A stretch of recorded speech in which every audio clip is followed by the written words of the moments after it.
ઓમિક્રોનનો સબ variant JN.1 કે જેના case ગુજરાતમાં સતત નોંધાઈ રહ્યા છે। 2-3 દિવસ પહેલા તો એવા સમાચાર હતા કે આખા દેશમાં ગુજરાતમાં સૌથી વધારે JN.1ના કેસ છે અને તેમાં પણ સૌથી વધારે કેસ અમદાવાદમાં નોંધાઈ રહ્યા છે। અને આજે વર્ષનો અંતિમ દિવસ છે અને અંતિમ દિવસે કોરોનામાં જાણે કે અચાનક વધારો થયો છે કેસમાં। શું પરિસ્થિતિ સર્જાઈ છે અમદાવાદમાં જણાવશે અમારા સહયોગી નિકુલ પટેલ। જી નિકુલ।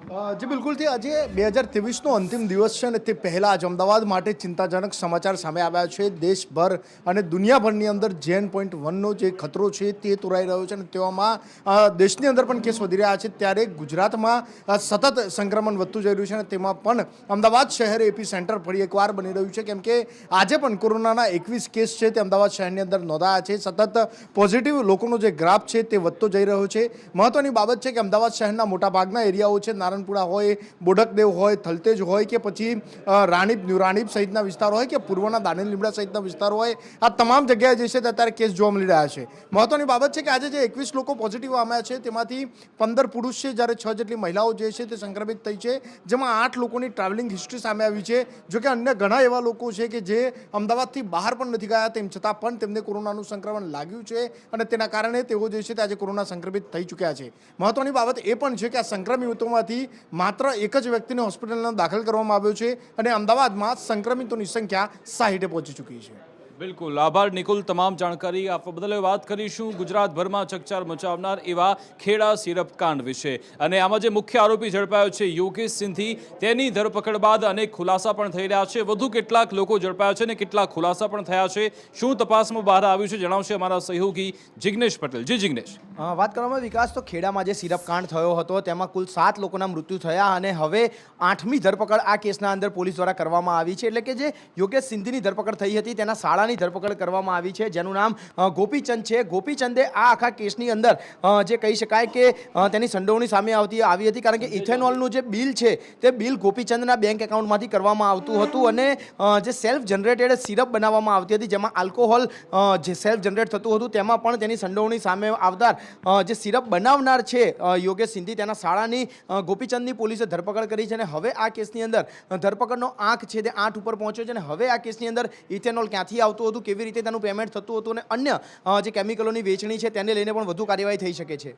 બિલકુલ, આભાર જિગ્નેશ તમામ જાણકારી આપવા બદલ। હવે વાત કરીશું કાયદામાં જે નવા ફેરફાર આવ્યા છે। જી હા, એટેન્ડન્ટનો જે કાયદો છે તેમાં જે કેટલાક ફેરફાર થયા છે, જેમાં કડક જોગવાઈ કરવામાં આવી છે, તેને લઈને જ ગુજરાતભરમાં વિરોધ થઈ રહ્યો છે। છેલ્લા 3 દિવસથી આ વિરોધ થઈ રહ્યો છે અને ખાસ જે મોટા વાહનના જે ડ્રાઈવરો છે, ચાલકો છે, તે હડતાલ કરી રહ્યા છે। ગઈકાલે કચ્છમાં તો અહીંયા પરિસ્થિતિ ખૂબ જ તંગ થઈ હતી। આજે પણ ભાવનગર, સુરેન્દ્રનગર, કચ્છ અને મોરબીમાં ફરી એકવાર વિરોધ થયો છે ને જ્યાં ઘણી બધી જગ્યાએ ઘર્ષણના દ્રશ્યો પણ સામે આવ્યા છે। આ જે નવો કાયદો છે તેમાં 10 વર્ષની સજા છે। જો હિટ એન્ડ રન કરીને જો તમે ભાગ્યા તો તમને 10 વર્ષની જેલની સજા અને લાખોનો દંડ પણ થઈ શકે છે। તેની જ અત્યારે આ પરિસ્થિતિ છે કે વિરોધની શરૂઆત થઈ ચૂકી છે। આ જ અંગે જાણકારી આપશે સહયોગી સંજય ચૌધરી અમારી સાથે જોડાઈ ગયા છે। સંજય, શું કારણ છે કે છેલ્લા 2-3 દિવસથી આ જે ડ્રાઈવર છે તે વિરોધ કરી રહ્યા છે?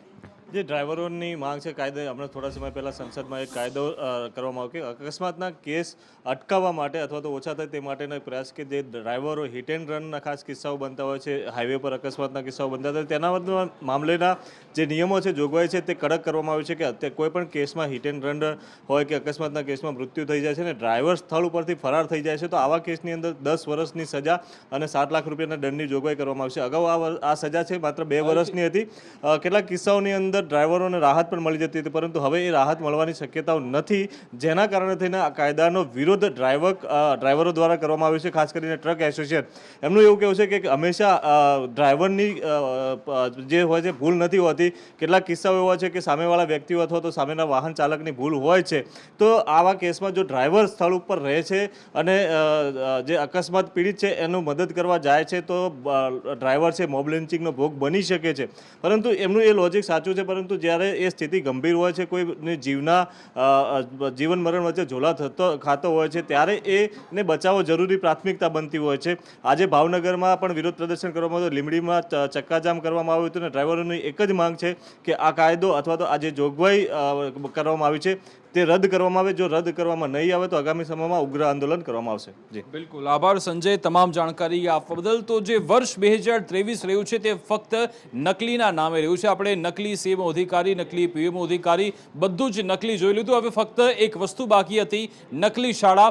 નકલી શાળા પણ બહાર આવી છે. એક એવી શાળા કે જે વર્ષ 2012 થી ફક્ત કાગળ પર જ ચાલતી હતી અને કેટલાક વિદ્યાર્થીઓને એડમિશન થયા, આરટી અંતર્ગત એડમિશન થયા હતા અને તેના પૈસા પણ ઉઘરાવવામાં આવતા હતા. શું છે આખી ઘટના જણાવશે અમારા સહયોગી આયુષી યાજ્ઞિક. જી આયુષી. બિલકુલ વિકાસ, જે રીતે આ વર્ષ 2023ની અંદર નકલી નો ઘટસ્ફોટ ઘણી વખત થયો છે. નકલી સ્કૂલ હોય, જે નકલી જે ટોલ ટેક્સ નાખવું હતું, ત્યારે જે નકલી સ્કૂલ છે તેમાં મોટી વાત તો એ છે કે સ્કૂલ તો નકલી હતી, પરંતુ સ્કૂલની અંદર ચાલતી જે કામગીરી હતી તેણે શિક્ષણ અધિકારીઓના પણ હોશ ઉડાવી દીધા. કારણ કે ગીરગઢડાની આ ઘટના છે. સ્વામિનારાયણ વિદ્યાલય નામની આ સ્કૂલ હતી, જે સ્કૂલ છે કે જે કાર્યરત હોવાનું ઓન પેપર દર્શાવવામાં આવતું હતું. રાઇટ ટુ એજ્યુકેશન અંતર્ગત દર વર્ષે સ્કૂલની અંદર એડમિશન્સ પણ કરવામાં આવતા હતા.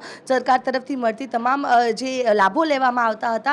ત્યારે જ્યારે શિક્ષણ અધિકારીઓ આ તપાસમાં પહોંચ્યા ત્યારે તેમના પણ હોશ ઉડી ગયા. કારણ કે ત્યાં પહોંચ્યા, ત્યાં બિલ્ડિંગની બહાર સ્કૂલનું નામ હતું સ્વામિનારાયણ વિદ્યાલય. જ્યારે અંદર તપાસ કરવામાં આવી તો ત્યાં પોસ્ટ ઓફિસ કાર્યરત હતી. એટલું જ નહીં, પરંતુ બિલ્ડિંગના ઉપલા માળે જે ટેરેસ પર ડેકોરેશનનો સામાન પણ મળી આવ્યો. અને છેલ્લા 5 વર્ષથી આ સ્કૂલ માત્ર ઓન પેપર ચાલુ હતી. એક પણ વિદ્યાર્થીનો પ્રવેશ સ્કૂલની અંદર નહોતો, કોઈ પણ વિદ્યાર્થી અભ્યાસ નહોતું કરતું. જેને લઈને તપાસનો ધમધમાટ હવે શરૂ થયો છે. પરંતુ સવાલ એ છે કે છેલ્લા 5 વર્ષથી કેમ કોઈને આ જે સ્કૂલ નથી ચાલતી તેની ભણક પણ ન આવી. કારણ કે ક્યાંક ને ક્યાંક મળતિયાઓના જે આશીર્વાદથી જ આ સ્કૂલ ચાલતી હોય અને જે આ પ્રકારે લાભ લેવામાં આવતા હોય તેવું હાલ જોવા મળી રહ્યું છે. ત્યારે હવે કેવી કાર્યવાહી થાય છે તે જોવું રહ્યું. બિલકુલ આભાર આયુષી તમામ જાણકારી આપવા બદલ. તો હવે વાત કરીશું ગુજરાતમાં જે પણ ભરતી પ્રક્રિયા થાય છે તેમાં ક્યાંક છીંડા જોવા મળતા હોય છે, ત્યાં કેટલાક આક્ષેપ થાય છે, વાદ વિવાદ થતા હોય છે. તેવામાં આંગણવાડી કાર્યકરોની જે ભરતી કરવામાં આવી તેને લઈને પણ વિરોધ થયો છે. જે મહિલા અરજદારો છે તેમણે ધારાસભ્ય, સંસદ સભ્ય કે પછી નિયામક ગાંધીનગર સુધી રજૂઆત કરી પણ કોઈ નિવેડો નથી આવ્યો. આખરે સરકાર તરફથી, પ્રશાસન તરફથી શું કહેવાય રહ્યું છે અને જે મહિલા આંગણવાડી કાર્યકરો છે તેમની શું રજૂઆત છે જણાવશે અમારા સહયોગી ધવલ માકડિયા. જી ધવલ. જી વિકાસ, આપણે પીઆઈસી અને પીએસઆઈ અને એલઆરડીના ભરતી કૌભાંડો તો સાંભળ્યા હશે, પણ હવે આંગણવાડીની ભરતીમાં પણ કૌભાંડ થઈ રહ્યા હોવાના આક્ષેપો લાગ્યા છે. ઘટના સામે આવી છે રાજકોટના જામકંડોરણા તાલુકાથી. જામકંડોરણા તાલુકામાં જ્યારે આંગણવાડીની બહેનોની ભરતી થઈ છે, જેમાં ડોક્યુમેન્ટ સબમિટ કરવાના હોય છે, એવા સામાન્ય આધાર કાર્ડ અને લિવિંગ સર્ટિફિકેટ જેવા જે ડોક્યુમેન્ટ્સ હોય છે એ સુવ્યવસ્થિત સબમિટ નથી કરવામાં આવ્યા એવા નામે કૌભાંડ થયા હોવાના આરોપો લાગ્યા છે. આંગણવાડીની બહેનોએ જેઓનું ભરતીમાં નામ નથી આવ્યું, લિસ્ટમાંથી નામ બાકાત થઈ ગયું છે, એમણે આરોપો કર્યા છે. એમના આરોપો બાદ આંગણવાડીની બહેનોએ મુખ્યમંત્રી અને ત્યાંના સ્થાનિક ધારાસભ્ય જયેશ રાદડિયાને પણ ફરિયાદો કરી છે, પરંતુ હજી સુધી તેનો કોઈ પણ નિકાલ નથી આવ્યો. અને એવું પણ લાગી રહ્યું છે કે તંત્ર આંખ આડા કાન કરી રહ્યું છે ને આવનાર સમયમાં આ પણ એક ભરતી કૌભાંડ હોઈ શકે એવું સામે આવી તેવી સંભાવના પણ દેખાઈ રહી છે. જી બિલકુલ આભાર ધવલ તમામ જાણકારી આપવા બદલ. તો 31 ડિસેમ્બર આવી ચૂક્યું છે અને હવે 5 થી 6 કલાકનો સમય જ બાકી છે. તમામ જગ્યાએ આપણે જોઈએ છીએ કે દર વર્ષે દારૂની રેલમછેલ થતી હોય છે અને ખાસ જે આપણું યુવાધન છે તે તો હવે જે નશાના ગેરમાર્ગે, ડ્રગ્સના ગેરમાર્ગે પણ દોરાતો હોય છે અને તેને લઈને ત્યારે ગુજરાતની જે આખી બોર્ડર છે, સરહદ પર અત્યારે ખાસ બંદોબસ્ત ગોઠવવામાં આવ્યો છે. છેલ્લા 4-5 દિવસથી તપાસ થઈ રહી છે. શું સુરક્ષા વ્યવસ્થા છે, કેવો બંદોબસ્ત છે જણાવશે અમારા સહયોગી કશ્યપ જોશે. જી કશ્યપ. બિલકુલ, રાજ્યની વાત કરીએ તો આમ તો રાજ્યમાં દારૂબંધી છે, પરંતુ મોટા પ્રમાણમાં 31 ડિસેમ્બર હોય કે દિવાળીનો પર્વ હોય, દારૂની ઘૂસણખોરી જે છે તે કરાવડાવવામાં આવતી હોય છે ને તેને લઈને રાજ્યભરમાં રાજ્યની નજીક જે રાજસ્થાનની બોર્ડરો છે, એમપીની બોર્ડરો છે, આ તમામ બોર્ડરો છે ત્યાં સીલ કરવામાં આવી છે અને ચુસ્ત બંદોબસ્ત છે તે ગોઠવવામાં આવ્યો છે, જેથી કરી અને દારૂડિયાઓ છે અથવા તો બુટલેગરો છે તે દારૂ ગુજરાતમાં ના લાવે. સાથે જ સિટી એરિયાની જો વાત કરીએ તો મોટા સિટી જે છે તેમાં દારૂની પાર્ટીઓ ના થાય તેના માટે થઈ અને પોલીસ દ્વારા અલગ અલગ ટીમો બનાવીને તપાસ કરવામાં આવી છે. સાથે જ હવે યુવાઓ જે છે તે દારૂનો નશો છોડી અને ડ્રગ્સના નશા તરફ વળ્યા છે, ત્યારે 31 ડિસેમ્બરને લઈને જો કોઈ યુવાઓ દ્વારા ડ્રગ્સનું સેવન કરવામાં આવ્યું હશે તો તેની પણ તાત્કાલિક રીતે ખરાઈ થાય અને તેની સામે કાયદેસર કાર્યવાહી થાય. તેના માટેના જે ઇક્વિપમેન્ટો છે તેની સાથે પોલીસ રાત્રિના બંદોબસ્તમાં ગોઠવાશે. સાથે જ રૂરલ એરિયા છે, રૂરલ એરિયામાં પણ પોલીસ દ્વારા ચાંપતો બંદોબસ્ત છે તે રાખવામાં આવ્યો છે અને ચુસ્ત બંદોબસ્ત સાથે કોઈપણ જગ્યાએ જો પાર્ટીનું આયોજન થયું અને તેમાં દારૂની મહેફિલો થઈ અથવા તો ડ્રગ્સનું સેવન થયું અથવા તો પ્રતિબંધિત વસ્તુનું જો સેવન કરવામાં આવ્યું તો તેની સામે પોલીસ લાલ આંખ કરશે. જી બિલકુલ આભાર કશ્યપ, તમામ જાણકારી આપવા બદલ. તો નવા વર્ષને આવકારવા માટે તમામ જે જાહેર સ્થળો છે ત્યાં આયોજન થઈ રહ્યા છે. પાર્ટી માટેના આયોજન છે, ક્લબ હોય કે પછી પાર્ટી પ્લોટ હોય, ફાર્મ હાઉસ હોય, અલગ અલગ થીમ બેઝ અત્યારે આયોજન થઈ રહ્યા છે. અમદાવાદમાં 31 ડિસેમ્બરની ઉજવણીને લઈ થનગનાટ છે. ક્લબ, ફાર્મ હાઉસ, પાર્ટી પ્લોટમાં થીમ બેઝ પાર્ટી યોજાશે. શિલજ પાસે પાર્ટી પ્લોટમાં 12 કલાક સુધી ઉજવણી ચાલવાની છે, એટલે કે સાંજે 4 વાગ્યાથી ઉજવણી શરૂ થઈ ચૂકી છે, જે સવારે 4 વાગ્યા સુધી ચાલનાર છે. સાથે સાથે અહીંયા પાર્ટી પ્લોટમાં એમ્બ્યુલન્સ અને ડોક્ટરની ટીમ પણ રાખવામાં આવી છે. 31 ડિસેમ્બર આવી રહી છે અને નવું વર્ષ ઉજવવા માટે શહેરીજનો થનગની રહ્યા છે, ત્યારે અમદાવાદમાં પણ અનેક જગ્યાઓ પર જે છે તે ડીજે પાર્ટી થવાની છે. વાત કરવામાં આવે તો હાલમાં અમે ઉપસ્થિત છીએ ભારત પાસે, ત્યાં પણ હાલ 31ની તૈયારીઓ જે છે તે શરૂ કરી દેવામાં આવી છે. હાલ તમામ તૈયારીઓને આખરી ઓપ આપવામાં આવી રહ્યો છે. વાત કરવામાં આવે સ્કાઈઝ ઇવેન્ટની, તો સ્કાઈઝ ઇવેન્ટમાં સતત 12 કલાક સુધી ડીજે ડાન્સ પાર્ટી જે છે તેમનું આયોજન કરવામાં આવ્યું છે. સાંજના 4 વાગ્યાથી લઈને સવારના 4 વાગ્યા સુધી તેઓ ડીજે ડાન્સ કરશે તે પ્રકારનું આયોજન જે છે તે કરવામાં આવ્યું છે. સાથે સાથે ડૉક્ટરની ટીમ પણ અને એમ્બ્યુલન્સ પણ તૈનાત જે છે તે રહેવાની છે. શું કહેશો મિત્ર, કયા પ્રકારનું આયોજન છે, કેટલું ક્રાઉડ અહીં આવી શકે? અહીંયા ક્રાઉડ 1500થી 2000 જેવું આવી શકે. ક્રાઉડ ડીજે પાર્ટી છે, રોબોટિક થીમ છે, પાર્કિંગની પૂરતી વ્યવસ્થા છે, એમ્બ્યુલન્સની વ્યવસ્થા રાખેલી છે, બધી વ્યવસ્થા પૂરતી પ્રોપર રાખેલી, બાઉન્સરો પ્રોપર રાખેલા છે અને કોઈ પીધેલ અંદર ના આવીને વ્યવસ્થિત ધ્યાન રાખવામાં આવશે. ખાસ કરીને બોક્સ પણ તૈયાર આપણે કર્યા છે. કયા પ્રકારના બોક્સ હશે? અને બોક્સની અંદર એક બોક્સની અંદર 10 જણ નાચી શકે એવી રીતનું સ્પેશિયલ પ્રાઇવેટ વીવીઆઈપી બોક્સ બનાવેલા છે. કેમેરામેન મુકેશ પરીખ સાથે આશુતોષ ઉપાધ્યાય, સંદેશ ન્યૂઝ, અમદાવાદ. સમાચારમાં આગળ વાત કરીએ તો જંગલો સતત કપાઈ રહ્યા છે, માનવ વસાહત વધી રહી છે અને એટલે જ ગુજરાતના 30 એવા જિલ્લા છે કે જ્યાં આજે દીપડાએ દહેશત દઈ દીધી છે. વન વિભાગના જ આ જાહેર કરેલા આંકડા છે. તેવામાં સતત અલગ અલગ વિસ્તારોમાં દીપડાની દહેશત વધી રહી છે. તેવામાં સાબરકાંઠામાં પણ હવે દીપડાનો આતંક વધ્યો છે. પ્રાંતિજના ધડી વિસ્તારમાં દીપડો દેખાયો છે. ખારી નદી પસાર કરતો દીપડો, એક વિડીયો તેનો વાયરલ થઈ રહ્યો છે. દીપડો આ વિસ્તારમાં હાલ આવતા સ્થાનિકોમાં ફફડાટનો માહોલ છે. આખો વિસ્તાર છે કે જ્યાં ફરી એકવાર દીપડાએ દેખા દીધી છે ને એટલે જ સ્થાનિકોમાં ભયનો માહોલ છે. વન વિભાગે આ વિસ્તારમાં હવે પાંજરા પણ ગોઠવ્યા છે. સાબરકાંઠાના આ દ્રશ્યો છે જ્યાં ખારી નદી પસાર કરતો દીપડો કેમેરામાં કેદ થયો છે. દીપડાને પાંજરે પૂરવા સ્થાનિકો ઘણા સમયથી માંગ કરી રહ્યા છે. સમાચાર સુરેન્દ્રનગરથી કે જ્યાં રેન્જ આઈજી સુરેન્દ્રનગરની મુલાકાત લેવાના હતા અને મુલાકાત પહેલા જ ત્યાં એસએમસીએ જે રેડ કરી જેમાં કરોડોનું સળિયા ચોરીનું કૌભાંડ બહાર આવ્યું છે અને સ્થાનિક પોલીસે ઊંઘથી ઝડપાય છે અને તેવામાં કેટલાક જે પોલીસ કર્મીઓ છે તેમની બદલી થઈ રહી છે. રેન્જ આઈજી અશોક કુમાર યાદવે જે બદલી કરી છે, કેટલાક જે પોલીસ કર્મીઓ જે કામગીરી નહોતા કરતા, કારણ કે જો એસએમસીને આ અંગે જાણકારી મળતી હોય તો પછી સ્થાનિક પોલીસને આ અંગે જાણકારી કેમ ન રહી? શું આજે સ્થાનિક લોકો સાથે મળીને પોલીસ રૂપિયા ઉઘરાવી રહી છે તે પણ પ્રશ્નો ઊભા થયા છે. તેવામાં ટ્રકોની અંદર જીપીએસ ફિટ કરી આખું કૌભાંડ ચલાવવામાં આવતું હતું. તેવામાં કેટલાક જે પોલીસ કર્મીઓ છે તેમની બદલી કરવામાં આવી છે, તેમની સામે કાર્યવાહી કરવામાં આવી છે.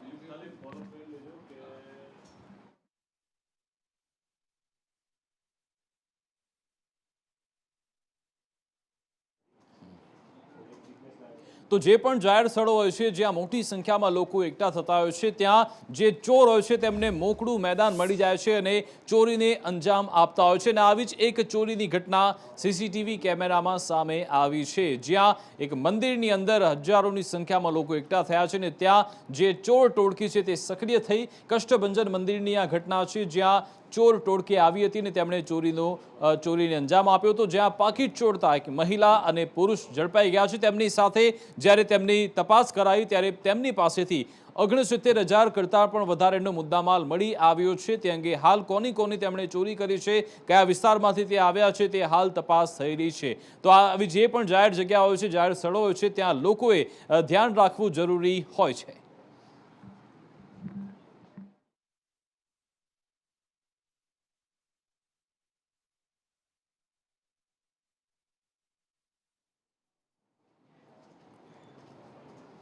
સમાચાર સુરતથી મળી રહ્યા છે, જ્યાં ક્રાઇમ બ્રાન્ચે એક આરોપીને અમદાવાદથી ઝડપી લીધો છે. જી હા, મોતશોક માટે આરોપી ચોરીને અંજામ આપતો હતો, જેને અમદાવાદથી ઝડપી પાડવામાં આવ્યો છે. સુરત ક્રાઇમ બ્રાન્ચે આરોપીને ઝડપી લીધો છે. આરોપી નટુ બુટાણીની અમદાવાદથી ધરપકડ કરવામાં આવી છે. મોતશોક માટે તે ચોરીને અંજામ આપતો હતો. ઘણા સમયથી તેણે ચોરીને અંજામ આપ્યો હતો. અગાઉ લૂંટ, ધાડ, ઘરફોડ ચોરીને પણ તે અંજામ આપી ચૂક્યો છે અને હવે તેને ઝડપી લેવાયો છે. ઓફિસમાંથી 3 લાખની ચોરી કરી તે ફરાર થયો હતો અને જ્યારે તેને ઝડપવામાં આવ્યો ત્યારે તેની પાસેથી 86,000 રોકડ રકમ મળી આવી હતી, જેને હાલ ઝડપી લીધો છે અને અગાઉ ક્યાં ક્યાં ચોરીને અંજામ આપવામાં આવ્યો છે તે અંગે પણ તપાસ કરવામાં આવી રહી છે. સમાચાર મળી રહ્યા છે અમરેલીથી કે જ્યાં એક યુવકને ઢોર માર મારવામાં આવ્યો છે અને તેની પાછળનું કારણ છે તેણે પ્રેમ કર્યો હતો. પ્રેમી યુવકને તાલિબાની સજા આપવામાં આવી છે. મેઘરજની આ ઘટના છે, જ્યાં પ્રથમ તો જે પ્રેમી છે તેને યુવતીના મોબાઈલના માધ્યમથી જ મેસેજ કરીને સૌપ્રથમ મળવા માટે બોલાવ્યો, ત્યારબાદ યુવતીના પરિવારજનોએ તેને ઢોર માર માર્યો હતો. તો એના પૂછવાથી એને જે બતાવ્યું કે અમને ગેલી માતા મંદિરથી એક છોકરીનો ફોન આવ્યો કોટડા ગામની. જો અમે ગયા, રમેશભાઈ ગયા, ફોનમાં મેસેજ આવ્યો તો અમે ગયા, રમેશભાઈ ગયા અને પછી રમેશભાઈના ગયા પછી કલાક પછી મને એ લોકો લેવા આવ્યા કે રમેશભાઈની બાઇક બગડી છે એમ કરીને.